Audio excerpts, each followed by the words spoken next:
If there's anyone who owes you a peaceful life, it is you. If you're waiting for anyone else to come to your rescue and to make your life better, then you're in for a long wait, or possibly waiting forever, right? It sounds harsh, but the sooner you come to terms with that truth, the better. For example, riddle me this. Name any other person who understands your pain, your choices, for example, your needs, your goals and dreams, and everything about you better than yourself. Another one, name anyone who can control your mind, your thoughts, your actions better than you can. If you're asking yourself about the relevance of all these things to today's topic, the answer still is you have so much control over what happens in your life than you actually realize. For the best strategies and tips on finally living the life of your dreams with the least resistance through making the right tweaks to your mindset and daily habits, be sure to subscribe and hit the notification bell to get my latest uploads every week. So, tip number one, you know yourself better than anyone, as I was stating previously, right? You know exactly what makes you cry or smile and the thoughts that pull you back or that keep you going forward. Therefore, you have the power to control the greater part of your environment where you're not in any position to have a lot of control concerning what happens around you. You can at least program your mind to deal with that hectic situation effectively and calmly. Creating an environment of peace means creating a safe space for you to run to when faced with challenges. It's not the same as creating a fake world of happiness where there's unicorns and butterflies. Oh my, no, I'm not talking about that or running away from problems, as these only leave your issues with no one to attend to them and they keep piling up, right? Rather, it's about your ability to remain sane and at peace as you face your problems head on. Number two, what's really the importance of creating an environment of peace? Why is it so important to create one in your life, especially with life's ups and downs? And how do you actually do that? How does that look in real life, right? Because it's almost impossible to avoid problems. When you successfully avoid creating them yourself, someone else, or the universe, Mother Nature, God, whatever name you want to insert there, can throw them at you. And in most cases is when you least expect it, right? Sometimes it feels like it's happening back to back to back to back. Okay. So unless you learn or you have learned to create an environment of peace, you'll most likely spend your life miserable or running away from problems, right? And in this type of scenario, this reminds me of the Odu Osamehi. And she is nicknamed the Runaway. That comes to mind. Ifa speaks on that where it says, when we meet resistance or when that energy signature comes down in a reading, in Ibi or Sogbo, how they call it, right, is where you're meeting life with resistance. Ifa speaks of um, not wanting to deal with the issue in your life. You're avoiding it like the plague, or you're procrastinating on it, or basically, and or you're basically unwilling to face yourself, unwilling to take accountability for, hey, you're the common denominator in a repeated cycle or something that is truly going on. Now, I'm not talking about where certain situations um, where you have a lot of people who are not really awakened in a sense, or who are not very conscientious of themselves and how they project themselves out into the world and how they deal with different dynamics on a normal situation, on a normal in a normal scenario. That Odu speaks about running away basically from yourself and addressing issues that need to be dealt with in the now so that you can move on. Lucy Progreso. Ancestors basically are saying that radical changes need to be made, whether that's in your mind, whether that's how you speak, right? How you express yourself through that throat chakra. That's not my field. Let's leave that to the respective field, but just so that you can get a clearer picture and your routine. So, on a mundane level, Osame, the message is you can't run away from yourself. Even the great Bob Marley says that. Iba iba e Tony, right? You can't run away from yourself. You can run, you can move, you can mask. It will eventually seep itself through your interactions, your outer world in some shape or form for you to deal with. Then if you really don't want to deal with it, then in the tower in the tarot divination system, you'll get what they call the tower. God is going to have all hell break loose and say, hey, hey, hello, yes, how are you? Yeah. You're going to have to face this. You're going to have to deal with this. We're going to have to heal this, or you, because God is perfect.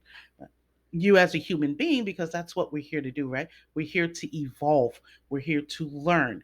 We're here to grow and also elevate our collective family, not only on the physical side, but on the metaphysical side also if we get deeper into it, but we'll stay at the surface level. Okay, so the main thing here is to remain calm during life's problems, right? This puts you in a better position to find the best possible solution at that time, right? But you can always go back or readdress that situation if it's the same person or that person is still in your immediate environment or you have to deal with them in order to rectify the situation. But in that instant, at that moment, you want to remain calm in order to know how to best handle that in that time. Okay. So where the opposite, meaning you're operating on default, like you're triggered, you're like, and you're just spitting out involuntarily um, negative words, because we have to be mindful of our words, right? Even King Solomon said that in the Bible. Our words are like a double edged sword. It can bring life or it can bring death. Ifa says the same thing. Your words, you can heal with them. It can serve as your protection. You can hex yourself or help hex others. You don't have to have any special powers or be initiated, right? It happens naturally. For in the Bible, it says, in the beginning was the Word, and the Word was with God, and God made the Word manifest, right? So words are very powerful no matter what spiritual system you engage in or what beliefs that you have. Okay. Words are very powerful. Okay. So where the opposite occurs, you'll look for an easy escape route without even considering other consequences or making the situation worse. You'll feel as though you're in a desperate position, which blurs your view and pushes you to do the first thing that comes to your mind. There goes that involuntary jerk, knee jerk reaction, right?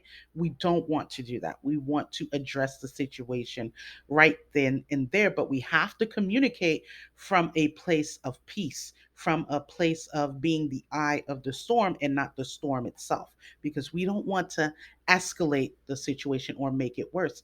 That solves nothing. Then you're in your ego, truly in your ego, and then it becomes a power struggle and so on and so on forth. But anyway, we want to be in a position of power. And that is one of the meanings of those words when we say be in a position of power. Okay? Because you want to be in a place where you're not triggered. If you're triggered, that means there are unhealed things that we have to address. If you react off of default, or any person can, get that rah rah out of you, there's still some maturing that needs to happen. Okay. If you have gone through the healing process. All right, let's go next to tip number 3. Peace keeps you to stay positive in a way. When I say positive, not oblivious or delusional, but keeps your vibration high, because we are electromagnetic beings. Science has proven it.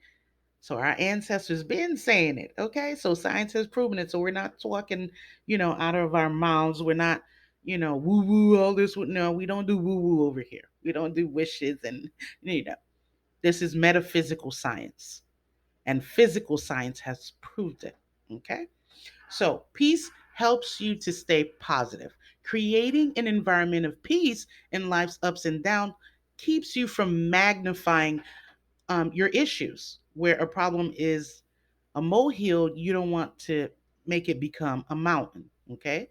Your problems may not be that bad or without an easy solution, but your lack of peace, being unhealed, things easily triggering you, involuntary knee jerk reactions to similar situations of your past can keep you from that. It'll automatically put you in that helpless type of mindset, that like lack type of mindset. There we go. And you'll automatically panic. You'll go into anxiety, you'll go into defense mode, and then your blood pressure raises. See how that snowballs and turns into a big thing unnecessarily, right? So failing to find peace when a situation arises makes you vulnerable also to people manipulating you and other schemes from predators. And predators are not only people who are convicted, or who are diagnosed by an allopathic doctor with with the letters behind their names, as I like to say it. You have people who train themselves to do that. I've seen people literally have training where they'll talk to you and they're trying to manipulate you and they won't flinch. I call that robot mode because they've trained themselves to not be human in a sense. They have this blank stare. They're staring at you. They're not flinching. They're not showing any body language. They're just still. And then they're spewing venom. Or you have the ones that are speaking very soft tone, but they're saying F you with a smile.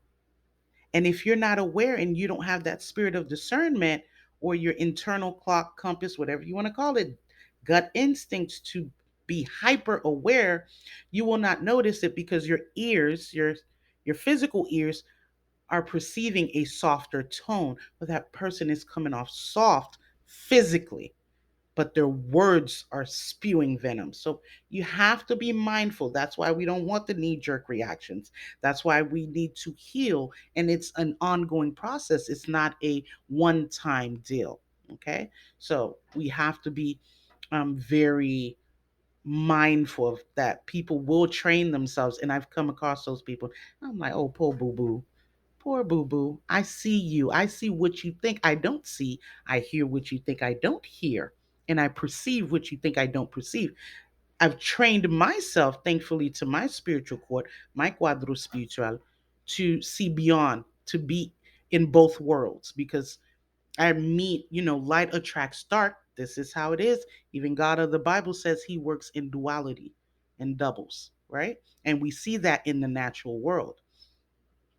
So I know that my light will attract people who are not so nice, who like to feed their ego by hurting people in any way that they like. So I've learned to train myself through my cuadro spiritual, through my elders, to walk in both worlds when need be.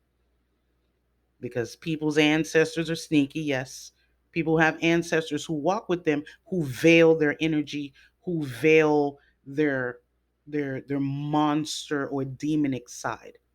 And when I see that, I'm like, okay, I need to strap up spiritually because their ancestors are veiling them for a reason. They're not there's a difference. It looks different for the true clairvoyance. Protective veil and veiling dangerous people is it looks different. It feels different. Okay? So on a mundane sense, you need to be fully aware, continue to heal and work on yourself, and also avoid the knee jerk reactions to unpleasant situations because that can open the door for people who have years of experience or who go out of their way to manipulate people who are not in control of their emotions. Okay? So you want to calmly approach life situations, and that way it will make you stronger and wiser. That's where that spirit of discernment comes in. That's where you know, oh, okay, I'm dealing with a person who has some type of manipulative tendencies to them. So I need to address them accordingly. I need to act accordingly around them so they're not taking the upper hand because these types of people will cause damage. I've seen it happen, and it has personally happened to me when I didn't heed the warning of, hey, be mindful of how you move and what you say, and, et cetera, et cetera. Okay, so let's move on.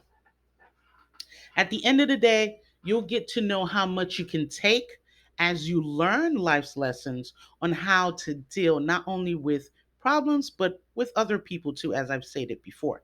You get to understand what to or what not to do to avoid facing the same problem in the future. More importantly, bravely facing situations makes you brave enough to face more challenging ones, because the universe will throw it out there. Trust and believe. You don't have to be initiated. You don't have to be spiritual. I've seen it happen all the time. Okay. All right. So, tip number 4, learn not to create unnecessary enemies, right? My fede funka busili. Unnecessary enemies. You can try your best. I'm just going to put this disclaimer out here, but everyone's not going to like you. And that's a truth that we can live with.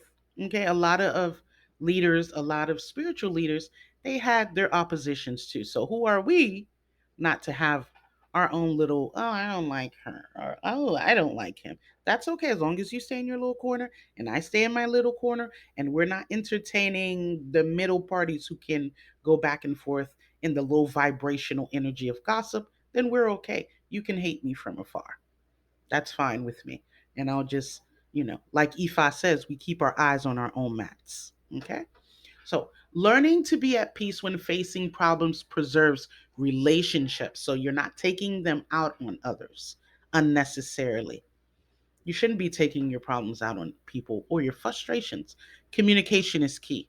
If there's not clear, compassionate communication, meaning the give and take, you speak, that person's actively listening, and they speak, and you're actively listening and not listening to respond or listening to react, but listening to understand their point of view so you can meet a compromise. So, communication is really big, and communicating effectively and honestly and clearly is also key, because you can be communicating and it's not clicking to the other person.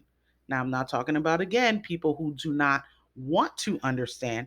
Then you know where that person is, or what compartment to put that person in your life, and you keep it moving. Okay, but all in all, you want to learn how to come from a place of wisdom, a place of calm, so that you can preserve the relationships that are worth keeping. And it also keeps you from making unnecessary enemies. Remaining peaceful even where you feel like you have been wrong puts you in a position of power, actually. Remember that position of power I was talking about earlier? Because that's the exact moment when you want to establish firm boundaries and make it known that certain behaviors, certain ways of communicating are not tolerated when it comes to you. Thus, you're creating kind of this um, white picket fence between you and the other person. Here, you're actually establishing and reaffirming your core values, not only to yourself, but also to others. And if you're new to this, you learn how to handle issues calmly and choose your words wisely. In the end, you'll create strong and meaningful partnerships too, and cut out all the pretenders and low key haters and people you've just outgrown. That's okay. Tip number 5, peace leads to resistance.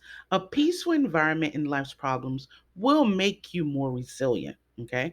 Obstacles should not and cannot stop you from getting what you want because of your ability to remain sane in situations that will normally break you and also instill fear in you. As mentioned previously, that gives you a clear view of things, and not making impulsive decisions will help you make more calculated moves that can keep you moving towards your own personal goal. Thus, overall, you'll get to know your pain threshold better, as stated before, and it gives you a good synopsis of your overall strength and weaknesses that should be worked on, right? Success, however, that looks like or feels like to you will also be your companion along the way and across the finish line when you have achieved certain goals that you have set for yourself. So, here are some of the main takeaways on today's topic. Number one, you know yourself better than anyone else. You have the power to control the greater part of your environment. When the circumstances arises when you're not in control of what happens around you, you can at least program your mind to deal with it effectively.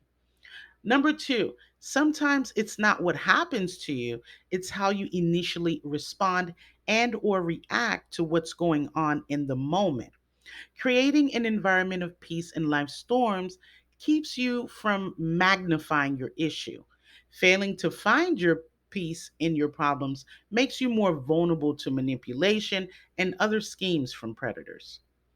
Number three, peace leads to resilience.